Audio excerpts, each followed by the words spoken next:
Et nous sommes de retour au plateau pour la dernière partie de cette émission. Nous abordons notre quatrième sujet Togo, pour parler de sécurité. Nous ferons tout pour vous protéger. C'est des propos du chef de l'État, Faure Gnassingbé. Il était à Saint-Cassé, à Mandjouri, ce dimanche où il a changé avec les forces vives de ces populations, de ces régions plutôt, ou de ces préfectures, pour parler de la situation sécuritaire dans le Nord Togo, avec sa fameuse déclaration qui a suscité beaucoup de réactions et beaucoup de commentaires.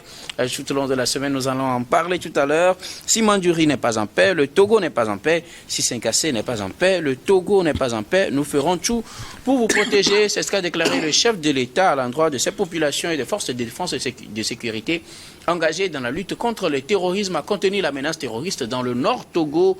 Si Mandjouri n'est pas en paix, le Togo n'est pas en paix. Ça, il faut le prendre au sérieux, pasteur. Ben, c'est tout à fait normal. Je crois qu'il est le chef suprême des armées. Et donc, c'est à lui d'aller requinquer ceux qui sont sur le terrain en train de combattre le terrorisme. D'ailleurs, c'est un devoir régalien du dirigeant, du chef de l'État, de protéger les citoyens. Hein? C'est un devoir de protéger les citoyens et de les sécuriser. Et donc, le chef d'État a fait le tour des zones souvent attaquées. Et je crois que c'est pour booster le moral de ces forces-là, de ces gens-là, et c'est une bonne chose. Même si la période choisie est électorale, tout cela, ça peut... La période choisie est électorale. Hein, préélectorale. Préélectorale. Et tout est bon. Toutes les actions sont bonnes. Hein, pour ceux qui... Et c'est normal pour un chef de l'État de oui, mais voilà, c'est l'avantage. À n'importe quel moment, ça, c'est l'avantage. Dans une région, c'est l'avantage. C'est l'avantage d'être dirigeant. Quand vous êtes au pouvoir, ben, vous pouvez aller partout. Vous pouvez faire votre campagne en tout moment. Vous pouvez aller... pas une campagne. Non, ok, bon, vous pouvez parler aux citoyens à tout moment. Parler aux citoyens à tout moment, et quand l'occasion vous permet, vous glissez, prochainement il y aura des élections, donc c'est aussi bon, c'est aussi bon, et donc le chef de l'État le fait très bien, et au même moment, je ne pourrais que saisir cette opportunité où le chef de l'État est en tournée, pour qu'on puisse donner la latitude aussi aux acteurs politiques de pouvoir circuler dans ces zones-là et aller aborder encore les citoyens librement et leur parler aussi de leur vision de la gestion des choses. Ce serait quand même très, très bien fait. Et donc, nous ferons, si Mandjouri n'est pas à paix, parce que Mandjouri fait partie du Togo, si Saint-Cassé fait partie du Togo. Donc, vous savez, le Togo est un corps, et toutes les préfectures sont des membres. Quand vous prenez un corps, dès que vous avez mal à un orteil, dès que vous avez mal à un doigt, tout le corps est malade. Et donc, si Mandjouri est en pleurs, en lamentation, donc tout le pays est concerné. Et justement, je voudrais dire au chef de l'État au même moment pour dire que si un citoyen togolais est en difficulté, un citoyen togolais en train de pleurer, n'arrive pas à manger, ça doit aussi l'affecter en tant que chef de l'État. C'est très important par rapport à ce qu'il a dit. Non, je ne le prends que au mot, par rapport à ce qu'il a dit. Donc, il y a beaucoup de... Mais être la sécurité, avoir fait, non, il y a quand même des degrés. Je dis quand un citoyen, en tout cas, en tant que bon papa, si votre enfant à la maison ne trouve pas à manger, c'est votre préoccupation. Donc, ça, c'est clair. Il est le papa national. Mais la sécurité d'abord. Il est le papa, et puis le ventre après. Tous les deux ensemble. Le ventre après. Bon, donc c'est pour dire au chef de l'État que c'est tout à fait normal d'aller donner de l'espoir, d'aller soutenir les forces en lutte contre le terrorisme, et ce n'est pas même, je n'ai pas dit nous ferons tout pour vous protéger. Nous faisons tout pour vous protéger d'ailleurs, parce que bon, c'est vrai, on le fait, on le fera. Nous faisons tout, et tout, dans le présent même, pour dire nous faisons tout pour vous protéger. Et je pense que c'est une très bonne démarche, et que cela va au moins donner de morale à ces citoyens-là, à nos compatriotes, à nos concitoyens qui sont de l'autre côté. Et je pense que c'est une bonne chose. Je profite une fois encore pour le dire. si un leader d'opposition veut aller parler aux populations dans la zone, qu'on leur donne la liberté d'aller parler aussi librement aux populations, ça peut aussi être un soutien. Ce n'est pas forcément le dirigeant, le chef de l'État qui va parler aux populations. Nous aussi, nous suivons, nous sommes des acteurs politiques et que nous venons compatir avec vous. Tout ce que vous souffrez comme dégâts de terrorisme, nous aussi, nous venons vous apporter notre soutien. Ça aussi, je pense quand même que c'est dans la réconciliation, c'est un tout. Ce n'est pas le chef de l'État seul, ce n'est pas les forces armées seules. On demande aux citoyens, aux civils, nous, de donner, de contribuer, hein, de signaler la position, de donner des renseignements. Oui, et donc, je crois que c'est un tout, c'est un ensemble. Le Togo, je le répète encore pour finir, le Togo est un corps.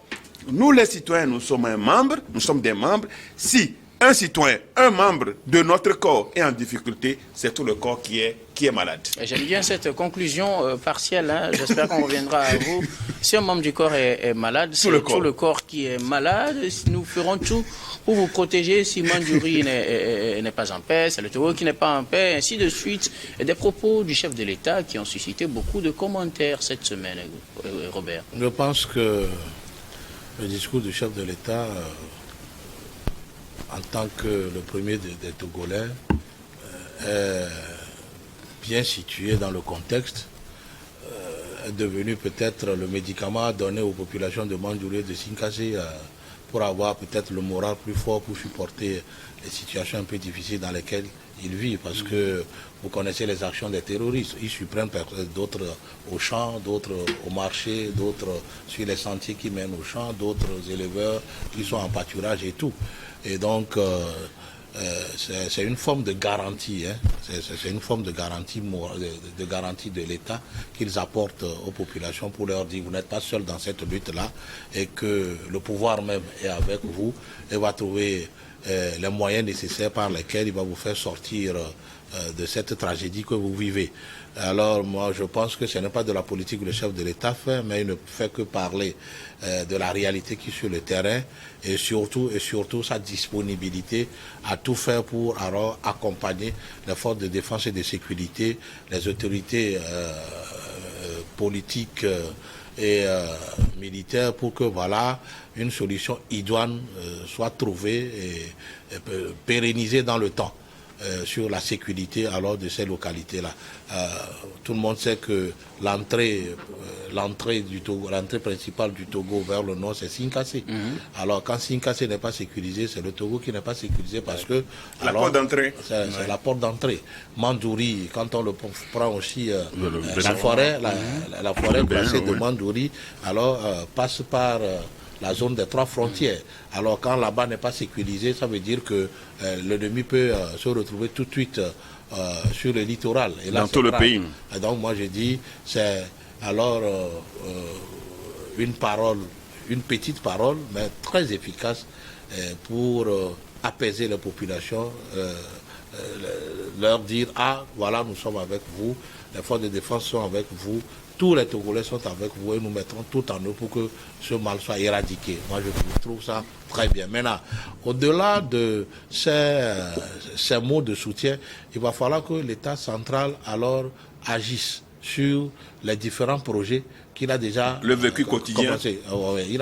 L'État a commencé des projets dans ces zones-là, mais il va falloir faciliter le panier de la ménagère par des micro-projets et tout, et voir même que le service social fonctionne comme par le passé, où il y a un moment où on distribue du riz, du virgule, du lait, quelque chose comme ça là, parce que le Togo a de ces dons, hein, des pays, hein, des grands pays comme le Japon et les États-Unis et tout, ou sur les bidons d'urine même le drapeau des États-Unis et tout. Je sais que le Togo a de ces dons-là, alors que ces dons... Le Togo l'a fait aussi au Japon, hein. Non, mais ce ne sont que des suggestions. Voilà, qu'il y ait de cette distribution de denrées alimentaires à ces populations, qu'il y ait aussi peut-être d'autres projets qui puissent faciliter l'emploi des jeunes en ce milieu pour que voilà, le méchant ne puisse pas venir les recruter avec des promesses mirabolantes et peut-être des sommes d'argent qui ne servira pas à grand chose, puisque s'il faut prendre de l'argent pour revenir devenir un terroriste et tuer les siens, ce n'est même pas la peine. Alors, moi je dis, le chef de l'État n'a pas péché, il n'a fait que donner un message de soutien qui relève de sa fonction. Emmanuel Vivien Tomi, si Manduri n'est pas en paix, le Togo n'est pas en paix, si Senkasse n'est pas en paix, le Togo n'est pas en paix, nous ferons tout pour vous protéger. C'est on dit le CSA, le chef suprême de l'armée ou des armées, qui parle. C'est en même temps le commandant en chef des armées en lutte contre le terrorisme au Togo qui parle. Et le message peut être vu sous 3 angles. D'abord, c'est effectivement un message à l'endroit de la population pour leur dire, écoutez, je suis venu chez vous, je suis là avec les membres du gouvernement, avec tous ceux dont vous avez besoin. Les militaires sont là, les policiers, les gendarmes sont là. Et nous n'avons pas peur de venir ici, nous ne vous avons pas abandonné, vous êtes toujours dans le Togo et le Togo protège tous ses fils. Ça, c'est à l'endroit de la population locale. Un message adressé également aux terroristes. Attention, je suis venu ici, là où vous avez sévi, là où vous avez fait des incursions, je vous ai à l'œil, je suis le chef des armées et je vais vous traquer. Donc attention, ça c'est un message de mise en garde aux terroristes. Nous n'avons pas peur de vous et nous n'allons pas céder. Il est allé loin même en début d'année passée en disant il n'y aura même pas 2 mètres du territoire qu'on va céder aux terroristes. Et donc ça c'est un message rassurant. Un message également à l'endroit des armées, des militaires, gendarmes, policiers qui sont effectivement dans la zone et qui assurent la sécurité. Vous n'êtes pas envoyés à l'abattoir. La preuve, je suis parmi vous présentement, je suis là, moi le chef de l'État et le chef des armées, continuez le combat. Vous êtes là pour nous, nous vous soutenons, nous ne vous avons pas oublié. Et en même temps, à la communauté internationale, nous prenons nos dispositions pour lutter efficacement contre le terrorisme. Ceux qui veulent nous aider, qui nous aident. Mais ceux qui ne veulent pas nous aider, qui nous laissent agir. Et sur ce point aussi, il faut dire que le Togo est ouvert à toutes sortes d'aides qui pourra permettre de sécuriser son territoire. Tout à fait. Le Togo est l'un des pays les plus ouverts actuellement à la coopération, y compris coopération technique militaire. Mais la lutte contre le terrorisme et l'extrémisme violent dans le nord du pays n'est pas menée seulement sur le plan sécuritaire. Le gouvernement togolais a initié beaucoup de projets sociaux, mais des projets économiques aussi à l'endroit de la population. C'est-à-dire que ceux qui recrutent les jeunes pour venir attaquer ou pour devenir des terroristes travaillent justement sur certains facteurs, notamment la pauvreté. Ils sortent sur ça, ils savent que les jeunes sont pauvres et ils arrivent à les convaincre avec de l'argent pour les mettre dans ce projet diabolique et sadique et barbare. Et donc aujourd'hui, il faut rassurer les jeunes, il faut leur trouver des boulots, il faut les aider à s'en sortir économiquement pour qu'ils ne soient pas tentés de s'embarquer effectivement dans les mouvements terroristes. Et vous savez, au niveau de la zone des savanes qualifiée par les Nations Unies de la zone la plus pauvre du Togo, c'est pas moi qui le dis, les chiffres sont là, il faut noter aussi qu'il y a la sécheresse qui joue des fois. On cultive, mais on n'a pas de l'eau pour pouvoir avoir de bonnes récoltes. Et au même moment, on ne peut pas dormir sur les deux oreilles, comme on le dit chez nous. En Afrique, parce que on ne sait pas, il peut y avoir des incursions. Il faut nécessairement que la population rassurée puisse collaborer avec les forces de l'ordre et les forces de défense pour pouvoir traquer l'ennemi. Parce que les incursions qu'il y avait eu, on avait compris que ceux qui ont attaqué avaient des informations concrètes. Ils maîtrisaient beaucoup de mouvements, y compris de nos armées, de nos soldats. Et donc aujourd'hui, ou depuis un moment, le gouvernement et les acteurs politiques, parce que les acteurs politiques aussi ont été associés. Je me rappelle de cette rencontre qu'il y a eu à la primature avec les partis politiques, où le gouvernement avait dit clairement: voici la problématique du terrorisme et de l'extrémisme violent, voici ce qui se passe dans le nord du pays, voici ce que nous prévoyons faire. On ne peut pas rentrer dans les détails, nous avons besoin de vos apports aussi. Ce qui fait peur aujourd'hui au système de sécurité du pays, c'est que, quel que soit le cas, il faudrait être prudent. Et donc, quand les partis politiques veulent mener des actions dans le nord du pays, l'autorité, en voyant peut-être les informations à sa disposition ou constatant que ce n'était pas si facile d'assumer une sécurité complète, l'autorité peut restreindre un peu les libertés dans cette zone. Et ça se fait pas seulement en Afrique chez nous, ça se fait également aux États-Unis. En Ukraine, on ne demande pas. Aujourd'hui, en Ukraine et en Russie, personne ne parle encore des élections. Je crois que ça aussi, il faudrait que les acteurs comprennent. C'est pour ça qu'il ne faut pas se presser, parce que quand la période de campagne va arriver, il faudrait une sécurité spéciale pour cette zone. Il ne faudrait pas qu'en pleine campagne électorale, qu'on attende de mauvaises nouvelles. Et il revient c'est la responsabilité du gouvernement d'assurer la sécurité de tous les Togolais et de leurs biens, de protéger le territoire, et nos armées sont là pour ça. Donc, je crois que c'est un message qui s'est adressé à cette population locale, mais également à la communauté internationale, à ceux qui nous attaquent, et on verra bien dans les jours à venir les actions concrètes qui vont suivre ces actions qui sont sur le terrain. Il s'agit aussi, enfin, pour terminer, il s'agit pour le gouvernement et pour le chef de l'État de constater effectivement l'avancement des projets qui sont en train d'être réalisés sur le terrain dans le sens de la lutte contre le terrorisme et les cellules violentes. Merci beaucoup à vous. Nous allons alors aborder l'autre partie qui revient, qui concerne les responsabilités de chacun, parce que vous l'avez dit tout à l'heure, on est peut-être à une veille, à une période préélectorale. On aura besoin de chacun de nous pour faire son choix dans les élections. Quel sera le rôle de chacun, moi en tant que citoyen, moi en tant que corps habillé, moi en tant qu'éleveur, moi en tant que peut-être chef d'État. Voilà, le chef de l'État, vous l'avez dit, il a fait sa part, il a envoyé des messages à plusieurs groupes, aux militaires, aux terroristes, aux populations, à la communauté internationale. Et nous, on fait quoi en cette période-là, pasteur? Non, parce que c'est des zones, ces zones souvent attaquées, c'est des zones très sensibles, je suis tout à fait d'accord. Mais au même moment, je pense que quand on opte pour aller aux élections, donc il va falloir quand même qu'on permette qu'il n'y ait même pas de restriction de liberté, d'activité. Il faut y aller, et même si, comme il a dit, s'il faut une force spéciale, il le faut.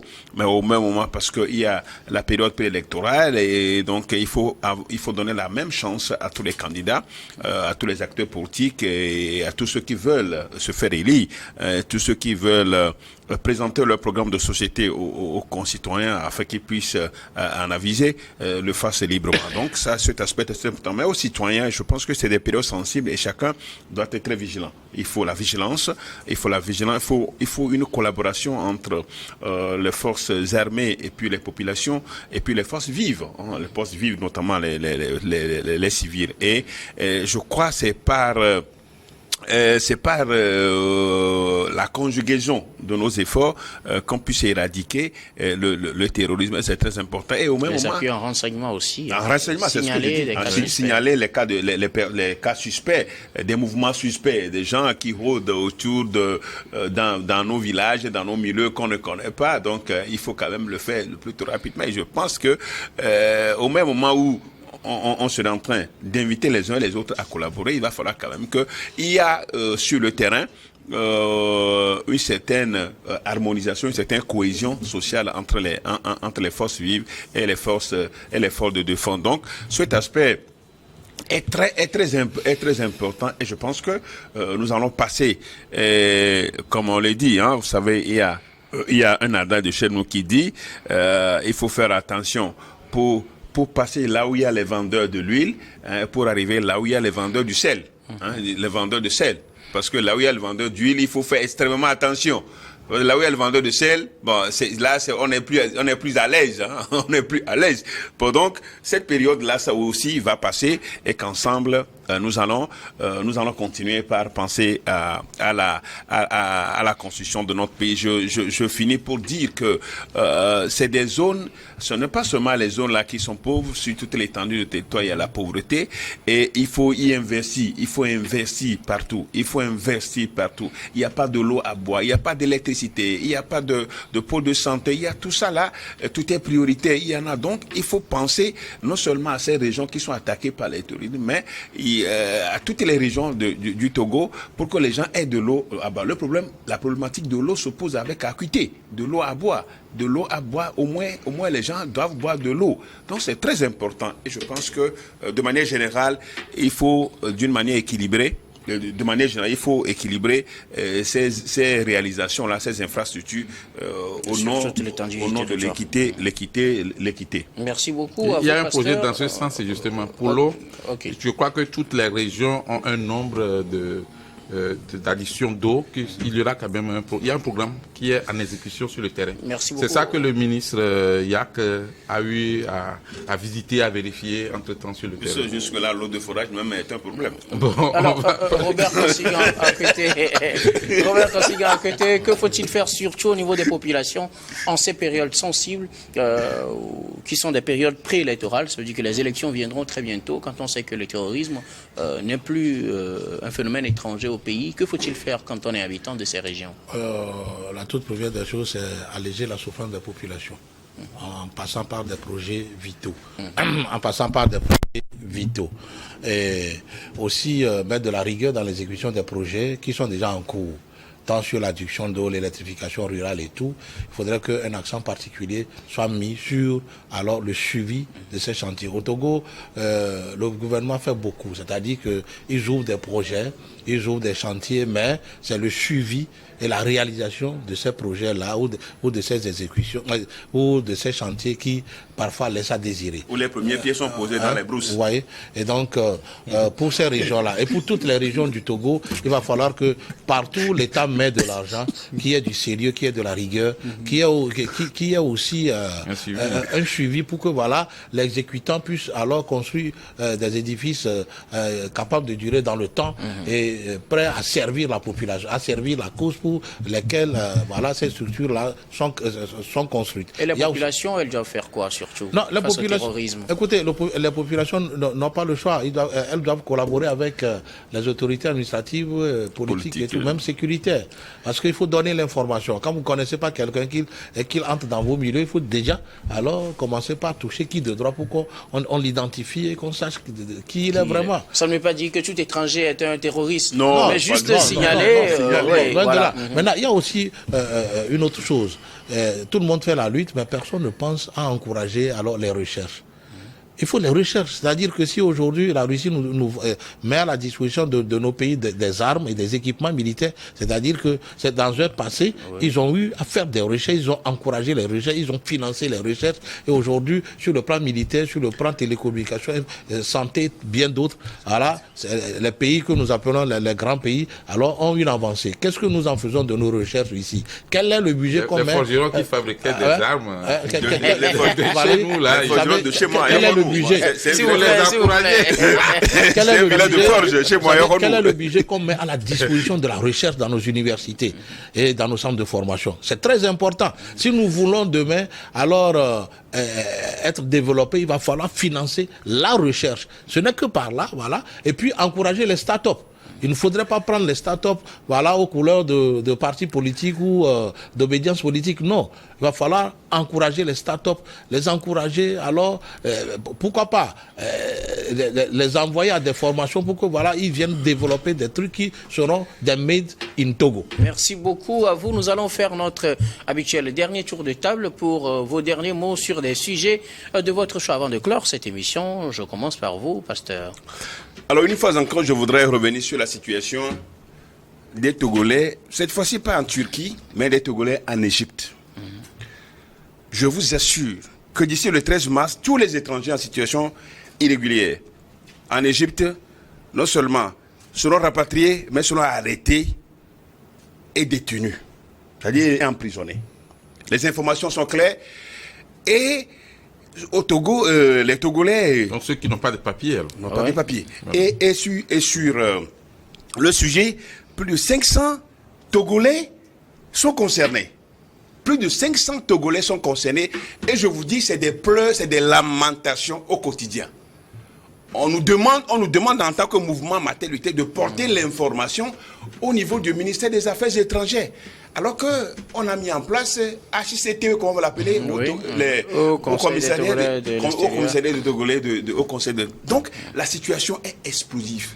Et des gens sont déjà en prison, d'autres sont en attente. Ceux qui sont même actuellement, il y a des gens qui sont au boulot, qui doivent descendre d'ici la fin de mois, me posent la question, par quels moyens ils vont quitter pour rentrer chez eux, parce que certainement, sur la voie, sur le parcours, les policiers vont les traquer. Une fois encore, je m'adresse au ministre des Affaires étrangères du Togo.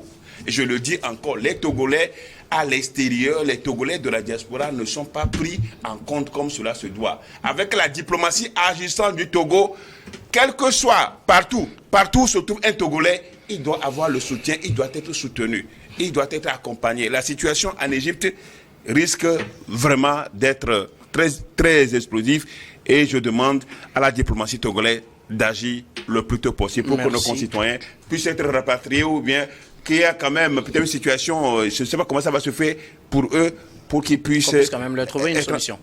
Merci beaucoup à vous, pasteur Do Komi. Vous êtes le président du mouvement Martin Luther King et également premier adjoint au maire de la commune Golfe 2. Merci d'avoir répondu à notre invitation. Merci pour le plateau de jeudi. Merci beaucoup. Emmanuel Vivien, Tommy, vos mots de fin. Juste rappeler que dans l'un de ses discours, le chef de l'État togolais avait demandé que les jeunes entrepreneurs du Togo soient pris en compte dans les passations de marché. Il a même donné un pourcentage. Je pense que c'est important parce que, vous savez, le chef de l'État, dans ses discours, donne des directives, des instructions qui deviennent en réalité des lois à appliquer parce qu'il en a l'autorité. C'est important que dans les départements ministériels, dans les directions des sociétés et autres, c'est important qu'on donne effectivement une part des marchés à exécuter aux jeunes entrepreneurs togolais. Ne disons pas que nous sommes fermés à l'UEMOA ou à la CEDEAO comme les pratiques le veulent maintenant, mais il faudrait penser aussi aux jeunes entrepreneurs pour les encourager à suivre, parce que quand une société n'arrive pas à avoir ne serait-ce qu'un seul marché en 1 ou 2 ans, cette société risque de fermer les portes. Vivement que cette parole du président de la République du Togo soit respectée et que les jeunes entrepreneurs aient une part dans les marchés. Emmanuel Vivien Tommy, vous êtes le directeur général de Plume Libre, donc du journaliste, également conseiller en communication politique. Merci beaucoup d'avoir répondu à notre invitation. C'est toujours un plaisir. Et je vais terminer avec vous, Robert Kosigan-Akwete. Oui, je voudrais prier le gouvernement et le pouvoir en place de tout faire pour développer la ville de Togoville. Nous portons le nom de cette ville. On ne peut pas la laisser dans cet état délabré. Il faut faire une route qui quitte Klidji pour Togoville jusqu'à Sevaga. Ce sera l'avantage de nous-mêmes. Il faut mettre les infrastructures de base. Pourquoi pas peut-être construire peut-être la cour constitutionnelle ou une partie du Parlement là-bas, ne serait-ce que pour valoriser la ville. Il faut construire des monuments. On peut même transformer cette ville en ville touristique. C'est aussi possible. Comme le Parlement à Porto-Novo. Et puis transformer cette ville en une ville spéciale. C'est très important. C'est très important. Et je voudrais aussi demander au chef de l'État et à son gouvernement de tout faire pour apporter l'électrification à Klikame. C'est important pour la jeunesse de là-bas. Merci beaucoup à vous. Robert Kosigan-Akwete, vous êtes analyste politique et président de l'Alliance Jeunesse Développement AJD. Merci d'avoir répondu à notre invitation. Merci. Je suis le caissier de l'ambassadeur. Alors c'est un honneur pour moi, c'est un honneur pour moi d'être l'ambassadeur de l'Alliance des États d'Israël, en tout cas, sur ce plateau. Voici le Messie en chef. Merci beaucoup à vous de votre fidélité à cette émission. Merci de nous avoir suivis. Merci également à tous ces acteurs de l'ombre qui nous ont permis d'être visibles sur vos écrans. Merci à Fofo Golo et Stéphane Kouonou à la caméra. Merci à Gaston Afano à la diffusion et à Richard Koufanga à la réalisation. Merci aussi à vous de nous avoir suivis. Je vous donne rendez-vous demain avec le même plaisir pour un autre numéro de Regard Croisé.